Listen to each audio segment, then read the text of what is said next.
Fatalfatu lo Samoa Entertainment TV mai Samoa le nei fo ia sofo a mai sol tapo inga Atamua matina matua pela ho mo mai ai tatu fasalong le nei tula na sauno manino le fionga fia me Naomi mata afa o le pale mia tausia Samoa le mafu angana lai on le awa yatu ile fatalatala noa ngā ta i wainga fa upu fai o le vala aulia a le kampania le TV tolu e fai ai lunga o le lato wala ata ile vai aso taluai. Pei taina to e tolo matau matele to tele le mafua anga o le lea ios fatal noa ngā tai e au fiai fia me tu ila e pamala au le mali toa. Ai o le Leilua i ngā pale mia tausi matu stala ile aso foraile o le vai aso nei lua o kuso na ia wha manino ai le mafua anga o lona ia le a wai. O le debate lea, nā mata mai whape whai vai aso la ni soho. Ea, no whai atu vai ele e whamai atu te rea la noa. Ai atu mai le vai aso ni, e sauwhanga. Me la lanu ua banoa. O le talalale na maua atu i atera. O le whape mai, o le ua sauno mai atu le whai le ala noa i e tengine. E o whai atu roa. Ia. Apa pele ala tu le o te ala tu o le no ma fo e to taita pe to fa e le semana ora tu foi se mata no ma la ni pa fa pe o le home point o le mo taita ya mai o te goa e mo le tala a taita e o le HRPP pe uma le asona le sa fa ila tu fa la o fe foi e fa o le tala nana ai le whape o le soro muri o le musu o le fia a o le mea a whape fai e te tauna iei ai are iei e pamalolo Le fionga fia me Naomi mata afa e ui ele i maua taimi o tai o le HRPP ma le SUP ai na moli mawina le tali vala aula val tai o le fas le sunga la aule le mali e toi lunga le TV tolu i le vai e sonei. Whaelo atu tātou por kalamele nei vai ngole tai au ia ua mafa tase foi lunga le fola nei ia mala fionga ile tai fono ia po le tai foi ole vai nga fa upu fai le fa to tua ile tua Samoa tasi le fionga ile la ule le male to pola te a lewatea pola tai va fosi smeto fa tasi me foi ia ile tātou por kalame fa tano fa to la fionga le nei vai ngole tai au malo sopo malo so fo monuia langi ma tu sa velo atalo fa tu le ngang fa la le Lau fionga fonga tato por kalame. Ma lo soi fo manuia patalo fatu fo ile mai moanga al tato televise fa salalau. TV tolu nei wal tato morning show. Patalo fatu pa nga masani uma mo mani fa salalau ngai tao te tasi. Ma lo so tato tunu yona pa ia masani Samoa. Samoa nei ma tunu mamao ia taina ni fo i malo tai kalesia ma tato malo.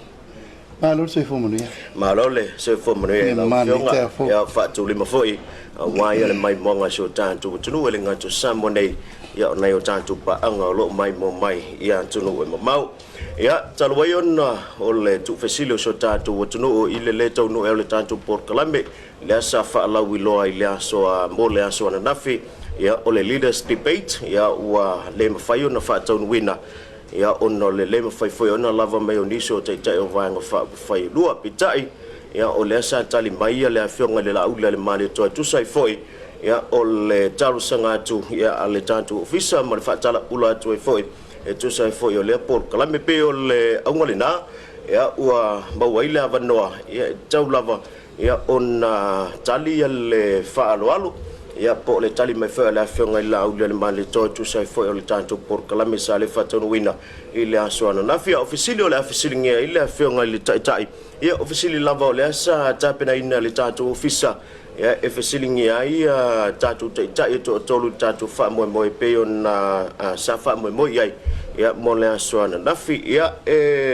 manato lima ya nisio vaenga santa pena yeli tanto ofisa mo le foi por kalame ya vaenga tawola vai pe le tamau ainga o le soifua maloloina ya wa onga ya le tulanga i pui nga lautele ya vaenga tawatina ai ya fa pe foi ya male vaenga lautele ya awale manwi au luma o so tanto watunu o le vaenga mo la ofionga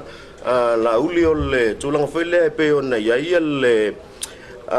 fa pe fea ya ona e sila fia ia le ava no tusa ia o ngai le taulanga ia manu uitua pe o le vaenga le o lo nga na il tulanga o tanto wa o nga famole mol ia whaaftai tu sa vailu ai le I whaiatua se tali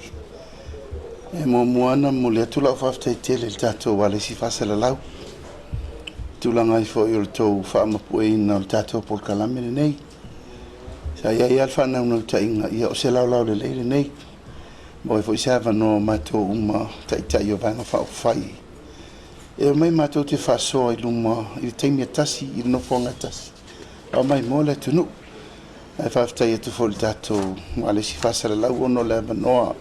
ia io lea ia o saula va tari vala au whaaftai ono le tūlanga o se initiative tā ua tele o se porkalame I lo teletonunga o se porkalame e te tau pena sira Samoa o lo loma le whainga palota o io lea ia o la utau whai e tari atu le manaonga a me se foi tūlanga o le fituna inga le tātou tere se whasara lau o tūlanga taua o onga I le mātou anava lena tapena ua whaamalosia a o ngā mata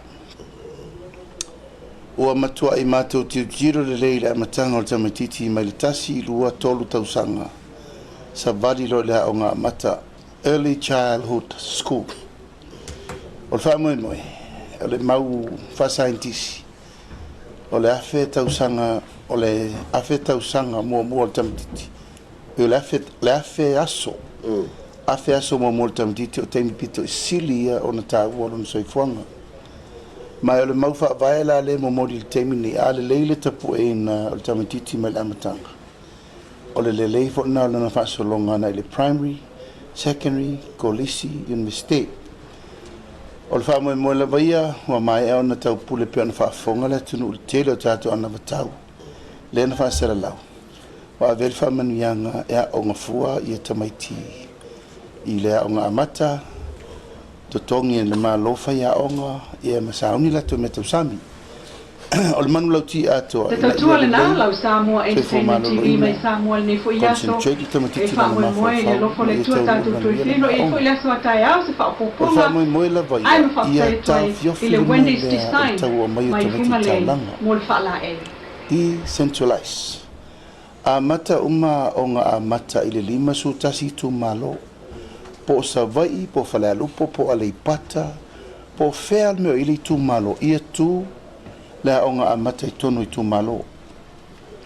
ia tu le primary secondary kolisi I tu tonu le tu malo pato asavari ese melta matiti malona I tu malo ina wa umana ta pena tu langa anga I le university ma watu lo fafo alona o langa tapu e atoa ia o wha moe o te tonu lava o onga te tonu le tu malo ua mātou loa foi whaafitau di le tupu temini o lea lea e tele whalea onga tauntu e whaleleia e tele whalea onga le lava whaia onga e tele tūlanga I le whainga whaate konolosi ma me umatapu e ai le a onga le leia pia ma le a onga le tui tuai le o lava me whainga luenga connectivity, Wi-Fi, computers, computer labs, library. Mea umalava o lele lei te tonua onga ia e mafuaino mai tamaiti pia. E taun whale lei sa vai. Whale lei nutua, whale lei po whela vo Samoa. O le mafua angalena, o le manu lau ti ina nofo inga faupe au dialola male marosi. Ia matua to e whatu langa o onga I tu malo. 5 sutasi tu malo. 5 sutasi le focus la ua ave iai. Ina ia te whaauau le ngaluenga wa umana whai. E re whapea e whatu e risa ngaluenga na whaia. La sa whai. A e ta tau an tātou tiutilo. Ia lifi I lunga atu le si levo tu langa tau aonga. A e mua mua le me lea o le lava whaia aonga. Tele tātou whaia aonga e mua lole sei, New Zealand. Tele tātou whaia aonga ngaluenga wha vai temi o lo ono le al tupe. Le la utato tau fo fo tongi amata ma me umma le wasi mai le tolu tala fitu di marfata la ile ono tala ile tula olono winga e te le la vanoa o esa o e o fa fa onga no fo fa fa onga o esa o la vai cosas ma me umma fa fa onga e no fo fa fa onga ono ne yale tu me vai tu lor tanga ta fenga langa o le lei mal te tongi le career fo me a le tu langa la vai ina ia fa tu mawina le mele o le no fo tanga ta fea o ngai le tu langa male si me muri o le fil tau sanga o le tanga ta retire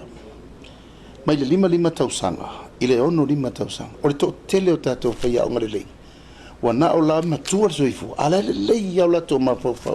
experience experiment la la te fai te mai tima me uma la matua te le lo la to sao ina ia mafaina lava le taimi o tangata faia onga nei wa afu la to tautua aulo mo pele vano o pe o la to no so 5 tau sanga malo fa tai lo fionga pe o nei ia le tala no tala ina yo tulanga pe o nei fo ilo to manu lo ti le tulanga wa onga launga a toa sungal fa fenga inga fa vai le lofa po le tasi wo se e tau on ave ia le so san o le vangala nei mala por kalame a toa e o ia fi me mala auri e maua fo ia la kola ma leo te vala au iai ao ele aso malo e tatou ma maua la kola o ke mga e ku sa o iai i petesa e tu mau pea la vala au o mai tatou to en ti le mea na fau mai ai le lua soifua fa le atua o lalo sa idei malo a e momoe a e la vea i lunga e te pau i tua a e momoe a e la vea i lalo e te pau i lunga o mea na e le mawhai na ave ese le mawhau le toi ngā teimi lal nei ia ma le upu whau i ralo ta mai e te au le mea aua ne i e whiangu i le matangi vai fo ia i o mata to inga mela na le wa vai walu teimi nei o mo tu lo lava o tangata le fa to ata fata ita i o tu tonu le mot sorry a o fia ko la e pa o makaka abatu pel tu alalo fai malu fa to ai loa le tonu tato umma umma ta le ono ile fia o le solusu i va okuso e a ona tau tana lo leina